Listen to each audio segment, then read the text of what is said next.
The latest tech. I'm Alexa. I can answer your questions. Interviews. And we are evolving, and we are seeing an amazing opportunity that is happening. Accessibility. Accessibility is one of our core values. It's even a part of our mission statement. This is DoubleTap TV. Welcome to another edition of DoubleTap TV. Thank you guys so much for being with us each and every single week. If you want to get involved, feedback at AMI.CA is our email address. Of course, you can send us anything there. And on Twitter, it is at DoubleTap Canada with a hashtag, which is AskDoubleTap. I am Mark AFLALO. With me each and every single week, Stephen Scott. Stephen, live from Glasgow, Scotland. Stephen, we're talking this week about a topic that I have to admit, you and I are both walking into this completely blind. No pun intended here. And that is Web 3.0. When I say that term to you, what do you understand? What do you envision? What do you even glean from that? It sounds like I need to buy something new, but do I need to upgrade my router? What's required here? That's the first question. I guess I'm thinking, what new hardware do I need for this? But web, I get it to some degree because Web 1, Web 2, which I do remember going through that transition process of seeing the web develop. And I don't remember it really landing like some big event, but I just remember the web changing. Big launch party. Web 2.0 is here. Yeah, no, it wasn't like that, but it was very much a transitional thing. And I remember us going through that process where websites became more interactive, where the web became more interactive, I guess. So, going into Web 3, whatever that is, in my head, I guess I'm thinking, because I hear so much about the Metaverse, I hear about the world moving, or the internet moving away from being on a screen to being just around us. I guess that's where I'm at when it comes to what Web 3 is. I'm wondering if I'm right in that. I don't know. Well, we're gonna dive into it. We're gonna welcome a guest who's been on the show before talking about the Metaverse, as you bring that up, and his name is Chris Matthew, and we're gonna bring Chris on in the next segment, and we're gonna dive deep into this because I know Web 1.0 was really just the first iteration of the internet where we were going to get information. We were going to view websites and view articles and get that information, but there was no real back and forth in terms of sending your name in, signing up for accounts, people tracking your information. That's where Web 2.0 really kind of raised to the forefront when we started to get interactive with things. That's what they refer to as Web 2.0. Now, Web 3.0, as you said, I think it's really about this word decentralization, and I know it's a scary word because it starts to bring up terms like NFTs, cryptocurrency, that quite honestly, I think you need some kind of degree that doesn't exist out there to really, truly understand how it all works. But the fact of the matter is that everybody is accountable for their information. Everybody controls their own content and their own data. So we're not really relying on others. We're not relying on the Facebooks to post our pictures. We still own that stuff. And that's where we're going to dive deeper and find out not only what that means for the way we see the internet today, but the way we consume things like this show, or the way we, how does accessibility fall into that? That's a really big concern, because if we control things and there's less oversight from anybody, whether it's a governing body or some kind of organization, how do we ensure that those things are accessible? And that's a concern. It is, yeah. I guess when you talk about decentralization, I wonder about, so are we moving away from the Twitters and the Facebooks and the Instagrams, and instead, for example, we're almost going backwards. We're going back to the days of, I've got a website, Mark, you should go read it. It's called Stephen Scott Says Stuff. And when you go there, I say things and you can read them. Almost like back to the days of the old blogs, where people, I say old blogs, people still blog today, but it's nowhere near as popular as podcasting, YouTube, and all the rest of it, and of course social media content. So what you're saying is that we move away from all that, and actually we move back to more individual channels. I'm wondering how popular that's going to be. I think one of the biggest things here, and I think we're realizing this as we introduce this show, is that there are a lot of questions. And the reason we're talking about this on this show is because we want to get some of those answers, not only for ourselves, guys, for you guys at home too, because we have the same questions that you guys at home have, and we've been getting the emails and we've been getting the interaction from you, and we know that this is a hot topic because there are all these buzzwords that float around, and we just don't have the answers ourselves or the best way to explain that to you. So, Stephen, we're talking all about Web 3.0 this week on DoubleTap TV, and we're going to take a break, and we're going to come back, and we're going to dive into these questions and hopefully get some clarity by the time that these 22 minutes are up. So, stick around. It is DoubleTap TV. He is Stephen Scott. I am Mark AFLALO, talking all things Web 3.0. Don't be confused. Don't be concerned. We're going to get the answers to your questions. But if you have them after the show or think of something during the show, please email us. It's feedback@AMI.CA. On Twitter, make sure you're following us at DoubleTap Canada and use the hashtag, which is AskDoubleTap. We will field all your questions on future shows and hopefully get some answers from Chris Matthew after a break. For more great Double Tap TV content, visit AMI.CA/DoubleTap. This is Double Tap TV. We are back on Double Tap TV. Thank you guys so much for being with us each and every single week. If you want to get involved, the email address is feedback@AMI.CA. Of course, you can send us anything there. On Twitter, if you're not already following us, it's @DoubleTapCanada. And don't forget that hashtag, which is AskDoubleTap, and we'll get to your questions. I am Mark AFLALO. Alongside me, Stephen Scott. Stephen, I'm really excited to welcome our next guest. His name is Chris Matthew. He is an expert in all things metaverse. He's an entrepreneur. He's bought businesses, created businesses, everything, NFT, cryptocurrency. Chris, welcome to Double Tap TV. This is now your second time on the show. You must feel like an alumni at this point. Hey, Mark. Hey, Stephen. Yeah, an old man. An old man, a regular on the show at this point, I think. A regular, yes. Don't yes. start asking for money because it's not going to happen. I try, Chris. That Chris, never works. you know, Stephen and I were talking off the top of the show about, you know, kind of the history of the web and what we know the internet to be. And I think when you go back to the beginning, or we kind of have to go back to the beginning, and I want to do that a little bit with you because, you know, there was Web 1.0, I guess we call it, which was really this, the idea of just interacting with information. It wasn't really that two-way connection, right? And then Web 2.0 was introduced. And how would you describe Web 2.0 to people? Yeah, I would say Web 1 was like read-only, the read-only web, and Web 2 was like read and write. So that was the birth of social media, like people being able to write blogs, you know, posts and like write to the web. So now we're moving into Web 3, which is really...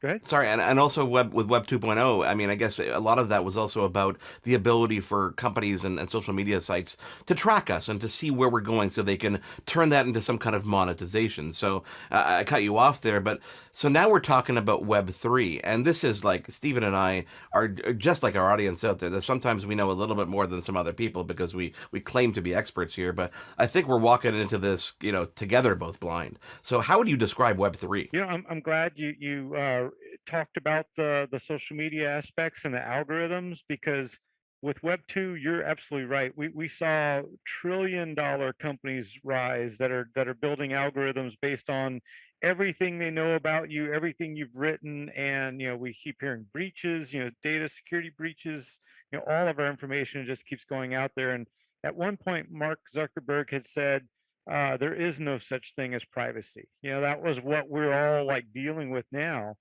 Web 3 is hopefully the cure for all of this. So it's a decentralized internet, which means instead of everything going into like Facebook's data centers and centralized, you know, servers, it's the point where let's almost like start over what the internet was meant to be, where it's all peer-to-peer, decentralized, and the user potentially owns our own data. It's not the Facebooks or the Twitters of the world, you know, we're in control. So that should eliminate the data breaches, you know, and the algorithms, you know, where we're being like stalked, cyber stalked, if you will. But there's a lot of still pros and cons of Web 3. It's still early, but it's exciting. It's an interesting concept, I guess, but you know, some might argue that the genie is already out of the bottle on user data. How do you get it back into the bottle? I mean, what you talk about here is essentially an evolution of something, but what you really need to do that, I guess, is revolution. How do you do that? Yeah, unfortunately, the data that's already in those clouds is you know, is fair game, and you can't get it back. But going forward, as we see maybe the next generation of social, you know, they call them dApps, like decentralized applications. So the next generation of dApps will start seeing more control, more privacy, more peer-to-peer, and you're starting to see it with like banking, if you will. There's a whole section called DeFi, decentralized finance. So now instead of like, you know, everything going like into your bank or into your PayPal and wiring money moving around, it's all becoming peer-to-peer transfer of funds, you know, via crypto or tokens or Ethereum or Bitcoin, what have you. So we're seeing it on every aspect. It's like the internet or the web is being rebuilt. From a traditional user standpoint, from someone who really is not technical, I listen to this and I say to myself, okay, does that mean that I'm going to need to start setting up servers? How am I going to host my information if I want to have a website and someone to view things? What is this transition going to be like? Is there going to be something that just an everyday user will just slowly migrate to without needing to worry about the technical aspects of this? That's actually the magic of the whole Web3 being decentralized. There's new technologies. One of my favorites is called IPFS. It stands for the Interplanetary File System. And what it means is that all of our hard drives, all like, peer-to-peer interconnect on this new decentralized network. And when we write a blog in the future, like on this decentralized web and whatnot, it's actually the content's actually going on no servers per se anymore. It's all being moved from peer to peer, people's hard drives around the world. And what's kind of cool about that is that there's really no more servers or infrastructure anymore. I mean, the AWSs and Azures and Google Clouds are going to be hurting in this new peer-to-peer world because there's no service to maintain. All the content is like peer-to-peer around the world, and you access it from the closest node, if you will, on the internet. So it'll get even faster getting content to you, and it's like highly available by design. So you've got redundancy in this kind of peer-to-peer network as is. So it's kind of magical. No servers, but you still have data, which brings up other cons about security and how do you protect that type of data. So it's still a very much a wild west, but it's getting really exciting. We're talking all things Web3 and trying to decipher what it all means for us. And our guest this week is Chris Matthew. I am Mark AFLALO with Stephen Scott. Chris, we're going to take a quick break. Stick around. I want to get back to more conversation about this because I feel like we're going back in time. It almost reminds me of the Napster days and when we're file sharing, and it kind of is like that. So stick around if you guys want to get involved at home. It's feedback at AMI.CA. Of course, if you're not following us already, do so now on Twitter. It is at DoubleTap Canada, and use that hashtag, which is AskDoubleTap. We will be back in just a moment. For more great Double Tap TV content, visit AMI.CA/DoubleTap. This is Double Tap TV. We're back on Double Tap TV talking all things Web3. Again, if you guys want to get involved, feedback at AMI.CA and on Twitter at DoubleTap Canada with the hashtag, which is AskDoubleTap. Mark AFLALO and Stephen Scott with our guest Chris Matthew this week talking all about Web3. Chris, this really does remind me of, that first peer-to-peer music pirating service, Napster, because the technology is very similar in the way that this is going to all work. And I get the concept that, this is not something we're going to have to be very technical to figure out. My question, I guess, is, on a regulatory standpoint here, when we think about banking, the government being involved and banks being very standardized as organizations gives some people a sense of security. Other people, mostly, very wealthy people who are trying to, make sure their money's not touched by the government, tend to shy away from that.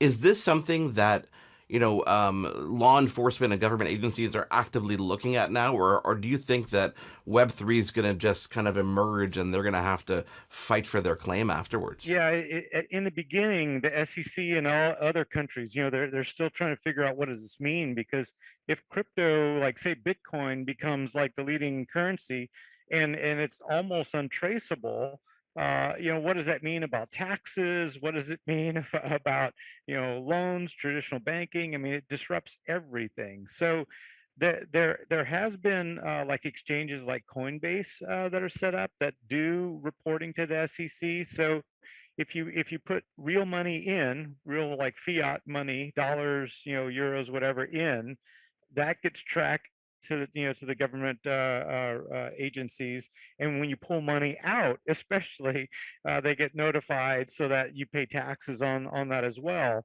Now, the money that's already in like the Bitcoin network, like that's really difficult to track because it's all peer to peer. In Web3, you have this concept of a wallet.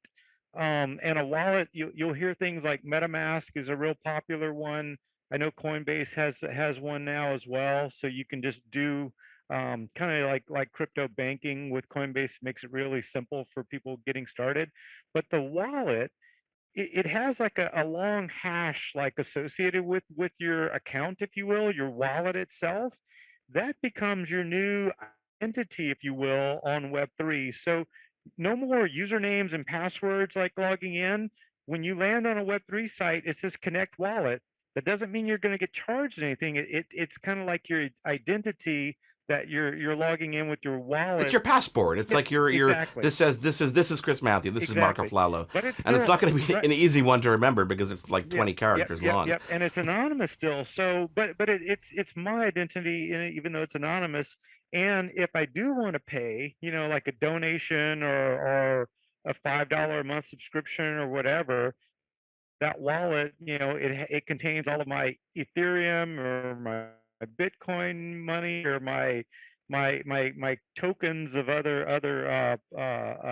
ecosystems, and I can just pay with that wallet too. So it's actually really convenient, like logging in and paying and also getting money, because people just send money to that long, like we were saying, that passport ID.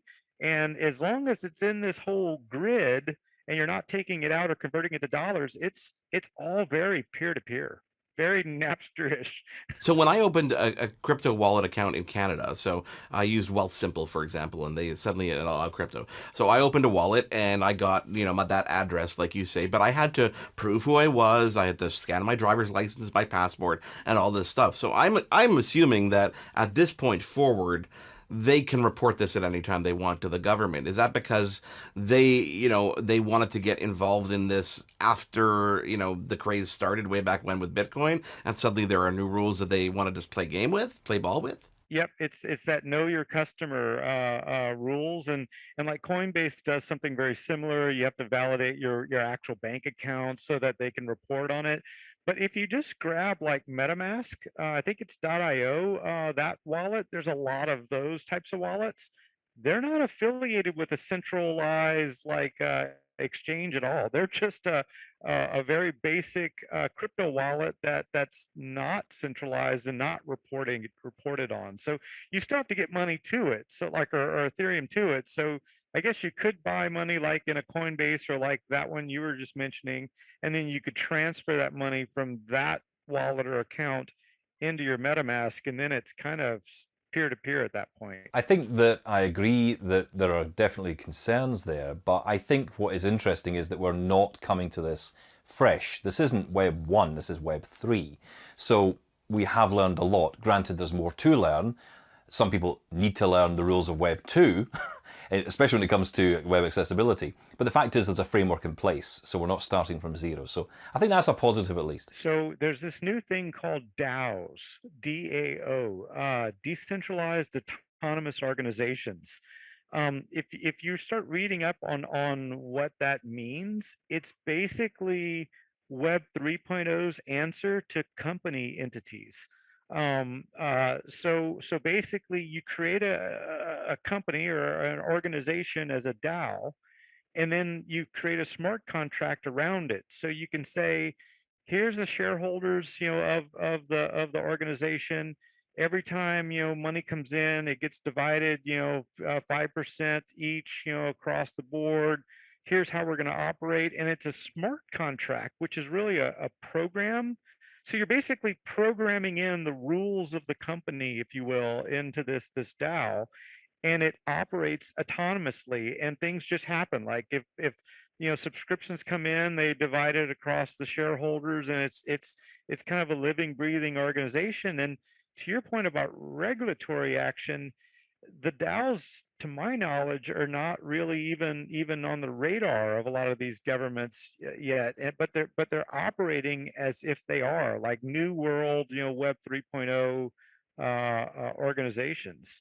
Just picking up on that point, going right back to the start of this segment when Mark brought up the subject of regulation, I immediately get nervous, Chris, because I hear about regulation essentially being taken into individuals' hands here, And, you know, it all sounds great in theory, but then I think about things like web accessibility, which has taken up, and taken a long time for us to even get close to what we would consider regulation, never mind enforcement, because of course enforcement of web accessibility is not really in place. A lot of it is, you know, advocacy of individuals against organizations and companies and websites, apps and all the rest. How do you deal with that in a world where essentially it's an individual world, it's an individual's world? Yeah, I think it's going to fall on best practices. Like we've learned as web developers, you know, how to handle like screen scrapers, screen readers, and whatnot. So I think that's just good web development practice. So I think it might be difficult in this new age of Web3 where we're talking almost a global economy and a new currency that could be a new token, if you will, of the company itself. If you kind of think about that, it's kind of like they're generating, every company potentially could be generating their own money, their own DAO and rules of how they operate. It could get very confusing, and without that regulation, to your point, there is no standardization, if you will. But I think best practices, like good web developers know, that these are acceptable best practices, and we should continue building sites that are accessible by everyone. Chris Matthews, thank you so much for taking the time to join us. You guys at home, if you got any questions, again, it's feedback@AMI.CA. Follow us on Twitter @DoubleTapCanada with the hashtag #AskDoubleTap, and we will definitely get to your questions. On behalf of Chris Matthew and Stephen Scott, I am Mark AFLALO. We will speak to you again next week here on DoubleTap TV. Hosted by Mark AFLALO and Stephen Scott. Editing Jordan Steves and Mark AFLALO. Voiceover Anna Vicino. Integrated Described Video Specialist Ron Rickford. Coordinating Producer Jennifer Johnson. Director Production CARA Nye. Director Programming Brian Perdue. VP Content Development and Programming John Melville. President and CEO David Errington. Copyright 2022 Accessible Media Inc.